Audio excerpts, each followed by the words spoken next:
it just breaks my heart to think that another family has been turned upside down by this.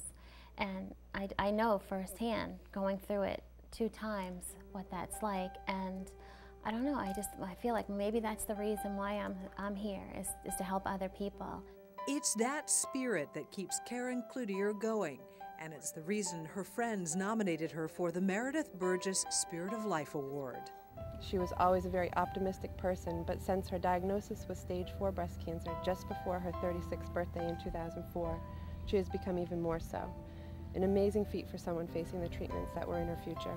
And I remember that day, I was actually holding Max in my arms when the phone rang, that dreaded phone call, when your doctor's office calls you and tells you that you have breast cancer.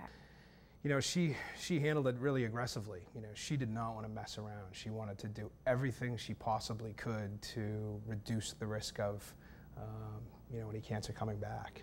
Karen and a group of our other friends are scrapbookers. We always had a scrapbook event in October. After Karen's diagnosis, it was turned into a fundraiser. Initially, the money was to go to Karen and her family to help them through their difficult time. In typical Karen fashion, that just wouldn't do. She insisted that the funds raised go to help others. And since that first Crop for Cancer event, thousands of dollars have been raised for the American Cancer Society's Making Strides Against Breast Cancer walk. But a smaller portion went to something Karen thought up herself, called the Sunshine Fund. That all started with when I was actually in chemo the first time, and I was at my doctor's office, Dr. Weisberg's office, and she told me how lucky I was because she sees women come through her door that have nobody, that they're all alone, and it just broke my heart. I just couldn't believe that a woman who just heard like the most horrible news, that they didn't have anybody to share it with or nobody to support them. I went and bought Hannaford gift cards and wrapped them up pretty with a little message about hope in there, and I gave them to Dr. Weisberg to give to any woman who walked through a door that needed support. Sunshine, we call it the Sunshine Fund. I say, here's to Karen, the one that got us all together, a true friend, an angel. Cheers. Cheers. Cheers. Some of that sunshine landed on members of this survivors group, not just in the form of gift cards, but in the form of flowers, emails, encouraging notes, and lots of phone calls. In short, Karen provided support, all while she was going through treatments too. Karen is a tireless advocate for others who have been diagnosed with cancer. She formed a support group for young breast cancer survivors, as there were none in the Portland area. This group still meets regularly and has formed lifelong bonds. I had gone to a regular support group and it just didn't feel I didn't right. want to. Well, she knew what we were going through.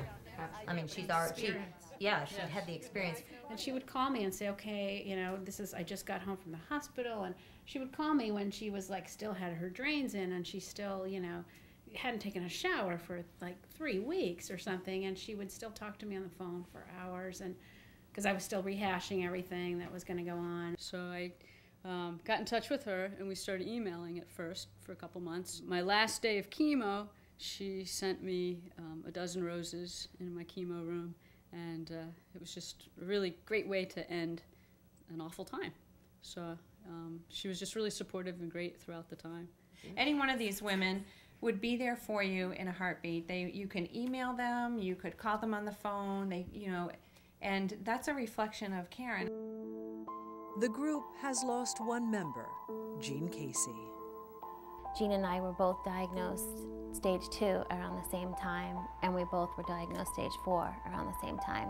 So our paths were very similar, and her path went one way and mine went the other. It was the night in 2007 after Jean's funeral that members of the survivors group decided they would do the first Try for a Cure in Jean's memory. And at the time, I couldn't swim, didn't own a bike, and I couldn't run from here to the mailbox. And I just thought, I'm alive, I'm here, I need to do this, and I need to do it for Jean. She even recruited some friends to join her. It was an amazing experience, and just so, it was just overwhelming. And to be able to train, we all trained together and separately, of course, and to be able to do that and come across the finish line, it was amazing. And see Karen standing there when we got done. Very emotional. Yeah, it was, very much. As you can see, Karen is not only living with cancer, she is living life to the fullest with cancer.